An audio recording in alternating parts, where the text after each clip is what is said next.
আপনি এখন দেখছেন পৃথিবীর সবচেয়ে পবিত্র স্থান কাবা শরীফের ভিতরের দৃশ্য। প্রতি বছর কোটি কোটি মুসলমান এই ঘরের দিকে মুখ করেই নামাজ আদায় করেন। কাবার ভিতরে দেওয়াল, সোনালী স্তম্ভ আর ছাদে উপরে ঝুলছে মোবারক ফানুস।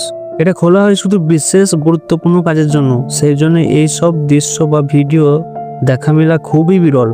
আসুন আমরা সবাই কাবার প্রতি আমাদের ভালোবাসা ও শ্রদ্ধা জানাই। আল্লাহ আমাদেরকে সবাইকে একদিন এই ঘরের সামনে সিজদা করার তৌফিক দান করুন। আপনি যদি এই ভিডিওটি প্রথম দেখে থাকেন তাহলে আমি বলবো আপনি সত্যিই খুব লাকি। তাই এই ভিডিওটা তাদেরকে শেয়ার করুন যারা আপনাকে খুব ভালোবাসে ও আপনিও যাদেরকে ভালোবাসেন।